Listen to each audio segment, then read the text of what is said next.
Comedian Ali YCP తీర్థం పుచ్చుకోనున్నారు. ఇప్పటికే TDP Janasena అధినేతలను కలిసిన అలీ ప్రత్యక్ష రాజకీయాల్లో రంగప్రవేశానికి వైసీపీనే సరైన వేదిక అని భావిస్తున్నట్లు తెలుస్తోంది. సోమవారం ఉదయం లోటస్ పాండ్లో పార్టీ అధినేత జగన్ సమక్షంలో అలీ వైసీపీ సభ్యత్వాన్ని స్వీకరించనున్నారు.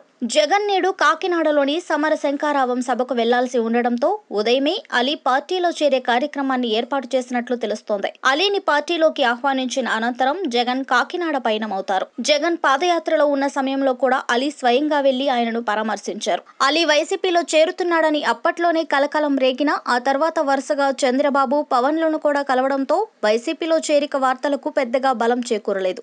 కానీ గుంటూరు తూర్పు నియోజకవర్గం ఎమ్మెల్యే టికెట్ ఆశిస్తున్న అలీకి టీడీపీలో తగిన హామీ దొరకలేదని తాజా పరిణామాలను బట్టి అర్థమవుతోంది. అయితే వైసీపీలో చేరుతున్న అలీ రాజమండ్రి నుండి పోటీ చేసే అవకాశాలున్నాయని రాజకీయ విశ్లేషకుల అంచనా. హలో, మిమ్మల్నే యోయో టీవీ యాప్ డౌన్లోడ్ చేసుకున్నారా? ఇంకా లేదా? మీ యాప్ స్టోర్కి వెళ్ళి వెంటనే డౌన్లోడ్ చేసుకోండి.